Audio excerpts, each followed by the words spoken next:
Now let's talk about 6 ways to protect intellectual property. And a lot of entrepreneurs, they struggle. What's the difference between a patent and a trademark? When should I do NDA? What is NDA? Is it worth it? Let's talk about all that. So first of all, a little bit of a disclaimer. I'm not a lawyer. This is not legal advice. For legal advice, please use an attorney.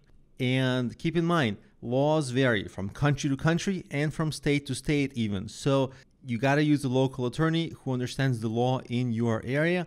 Different laws apply differently. So what I'll be giving you is just a general overview, but enough for you to make sense of things. So let's talk about the difference between copyrights, patents, and trademarks.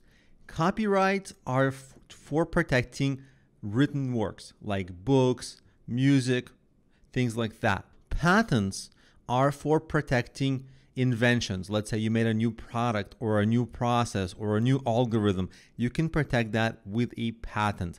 Patents are very expensive and time consuming. It's sometimes upwards of $10,000 and many months to get a patent. So it's a big decision whether you want to have that.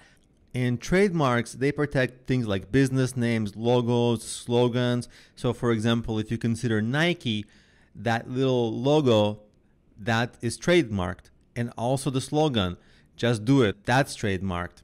And the name Nike, that's also trademarked. And the picture of the logo, right? So all of that is trademarked.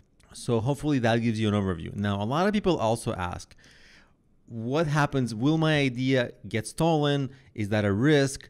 Usually it's an overblown concern. I can't tell you not to worry about it because every rare once in a while it happens, but it almost never happens because people are too busy with their own work, and even though you think your idea is good, probably they don't. And anyway, it's not the idea that matters, it's your implementation of it and making it a success, because everybody will copy you once it's successful anyway. It's going to be out there. But if you're worried, you should always work with people you can trust. I know it's a gray area. Sometimes we think we can trust people, sometimes we don't, but often we have an accurate gut reaction. And if you're feeling a little desperate, maybe for money, for help, you might get into business with somebody that you don't really know if you can trust them yet. And that's usually a sign for bad things to come. So just keep that as a rule of thumb and always have that as one of your guiding ideas. Work with people you can trust. Now, on the more practical side, there are things that are called NDA, non-disclosure agreement. It's an actual legal document that says that when people sign it, they agree not to disclose whatever you're going to tell them. And this is for people who are outside of your company and for employees.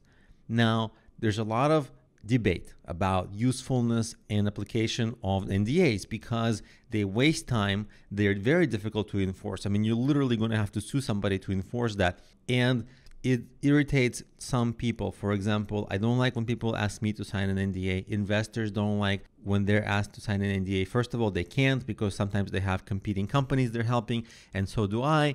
And it's just a waste of time. And I rather focus on the business rather than the legalities of protecting the idea that I'm not even going to steal it.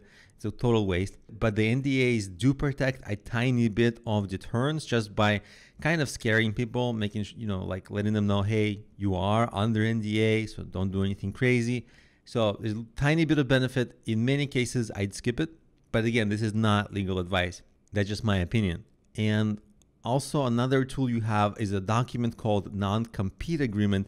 This is for business partners or employees who work at your company. And the agreement is that, let's say they leave for some agreed upon amount of time, they're not going to be able to either start or get hired by a direct competitor of yours.